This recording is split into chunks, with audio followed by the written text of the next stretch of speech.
ولا تهنوا ولا تحزنوا وأنتم الأعلون إن كنتم مؤمنين صدق الله العظيم আলহামদুলিল্লাহ ইসলামী আন্দোলন বাংলাদেশ ধুনট উপজেলা শাখার উদ্যোগে আজকে গণসমাবেশের সম্মানিত সভাপতি সাহেব, সম্মানিত বিশেষ অতিথি, প্রধান অতিথিবৃন্দ, আমার সামনে উপবিষ্ট দিনতুল ইসলাম প্রিয় তৌহিদি জনতা, সকলকে জানাই ইসলামী আন্দোলনের পক্ষ থেকে ধুনট উপজেলার পক্ষ থেকে সংগ্রামী শুভেচ্ছা ও অভিনন্দন।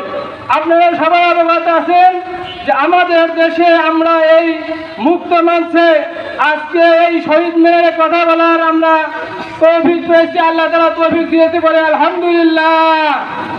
দীর্ঘ 16টি বছর জালেম সরকারের পেটুয়া বাহিনী আমাদের সারা বাংলাদেশে বিভিন্ন মন দখল করে অন্য কোনো ইসলামী সংগঠন, অন্য কোনো রাজনৈতিক দলকে তারা অনুমতি দেয়নি, বলেন ঠিক কিনা? আজকে সেই স্বৈরাচার কোথায়? সামান্য মাত্র আমাদের দেশের শিশুদের মিছিল এবং আঘাতের কারণে এই স্বৈরাচার ভারতে পড়াতে বাধ্য হয়েছে, বলেন ঠিক কিনা? আমরা 52 ভাষা আন্দোলন দেখিনি, 71-এর মুক্তিযুদ্ধ দেখিনি, আমরা দেখেছি 2024-এর স্বাধীনতা দিবস, বলেন ঠিক কিনা?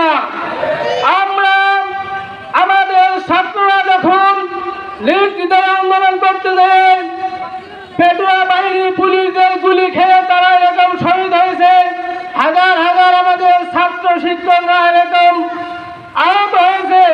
আমরা যারা অভিভাবক ছিলাম সারা বাংলাদেশে আমরা তাদের কষ্ট দেখে তাদের এই হত্যা থেকে আমরা ঘরে বসে থাকতে পারিনি, বলেন ঠিক কিনা? সবার প্রচেষ্টার কারণে আজকে আমাদের স্বাধীন বাংলা পেয়েছি, আমরা বুক খুলে কথা বলতে পারছি, বলেন ঠিক কিনা? আর একটি কথা, আমরা স্বাধীন করেছি দেশ, যদি স্বাধীনতা রক্ষা করতে না পারি তাহলে কিন্তু স্বাধীনতার কোনো লাভ থাকবে কিনা, বলেন ঠিক